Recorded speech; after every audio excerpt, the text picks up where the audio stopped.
Welcome to another edition of the Proclaim Cuba podcast, On Mission.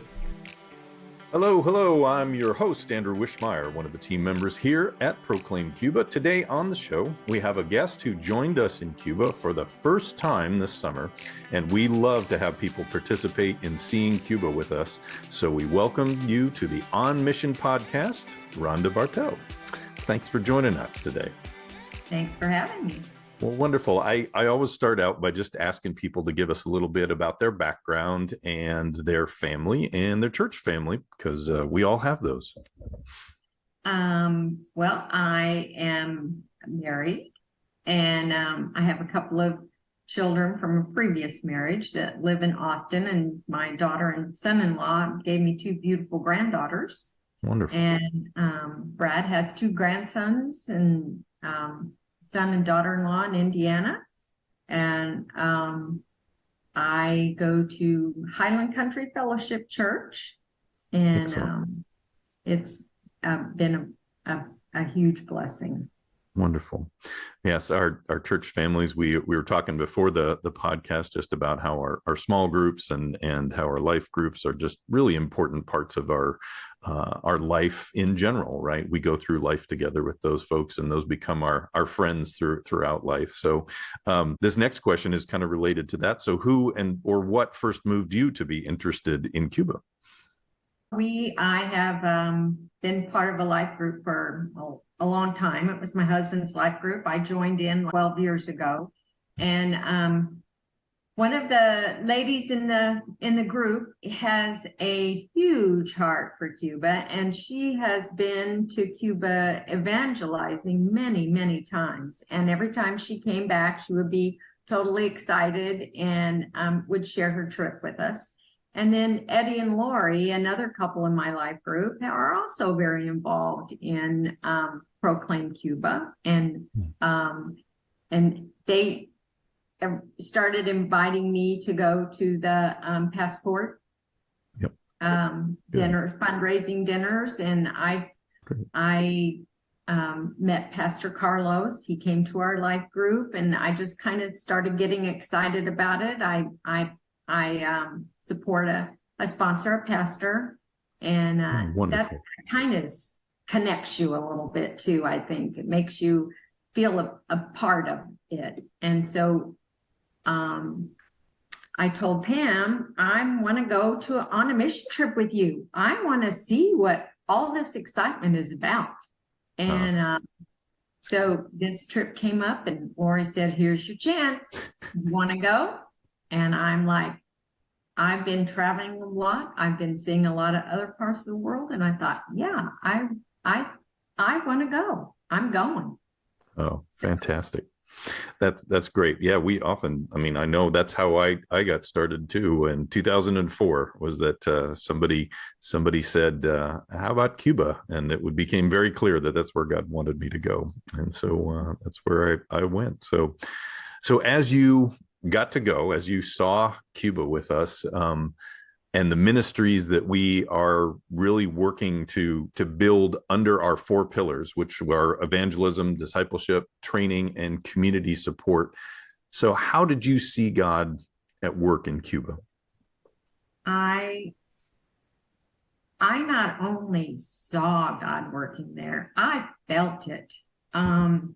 It was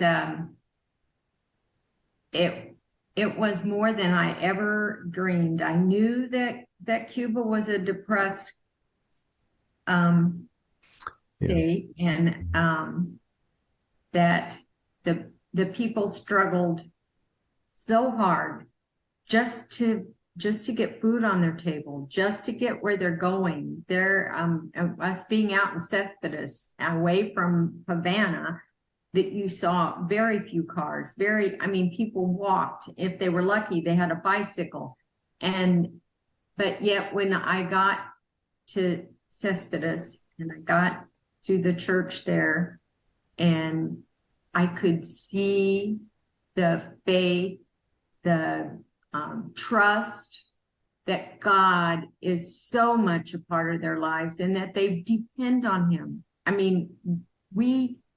we get up, we have breakfast. They depend on him for everything. And to see that faith and that love and devotion to God, it was the most amazing thing. And that the way that when I went for my trip, I did Vacation Bible School, the women's ministry, I wanted to see it all. But what really brought it home to me was how challenging it was just for them to get together, to meet, to come together as a community. The home churches, the way they can't just build a church. They have to make their home a church. And they want everybody to know about God. And they go out into their community. It was just amazing to me how they did so much with so little. Right. Right. We hear that quite a bit on the show for observations from people. I know that was my observations as well, as how resilient they are and how able to make their lives full with the little bit that they have. And so it's always humbling to be a part of that. They really work hard to make us feel welcome. And when we're there for just a short time. So, even though I've been back many times, it always humbles me how hospitable they really try to make it, even when they're struggling in their own lives. And so it's a beautiful thing for them to extend that love and care to us, even though we have many more material goods. They have a spiritual life that is enviable for us, right? So I got to one of my questions here, which is always one of my favorites, and that's just, was there anything that surprised you about Cuba? I guess the main thing I was surprised at was, I was going out in faith to go to be a help to them and to, help with the Vacation Bible School and the women's ministry and to be a service to them. I asked, Lord, how can I be of a service? But when I got there, I realized that they were a service to me, that it was me who, I didn't give as much as I got. To see their faith and their trust just strengthened me so much more than I ever could have helped them. So I think that was the biggest surprise, is what I got from it, not what I gave, but what I got. That is the beautiful part about the way that God works, right? Is when we're willing to give, we're willing to serve other people. The blessings that we get back from that are surprising to us, right? But that is God's design within the body of Christ, right? We're to edify the body of Christ, which means to build up, right? And so we build each other up when we do that, when we serve one another, and so God's design is it's always surprising to us, but it is the way that He did it, and I love to be a part of that, as I'm sure you got to experience as well. So, do you feel like you're any different today than you were before you left? I feel like I have gained a little bit more boldness to speak out. When I came home, and people say, well, what have you been doing? And I've taken a few other really fun trips, but I'm like, this Cuba trip was so much more impactful. And so when I talk about my Cuba trip, I talk about Cuba, about what needs to be done there, how they need our support. I just monetarily just give, to help build them up. I think it's empowered me more to speak out because I see the need is great. Yes. Yeah, as we've said many times on this program, the needs in the world right now are greater than they've ever been, right? And you can throw a rock and find worthy causes and to be able to give to. So it really is where God is directing you, if you're open to having Him say, Lord, where do you want me? So it might be Cuba. We're obviously thrilled if you would want to come alongside us and help us in any kind of way, to go with us to see Cuba. and to serve in that capacity. But it doesn't have to be us, right? It's where God directs us to do those things and to where we want to pour ourselves into. But he does say, serve somewhere, right? Serve somewhere.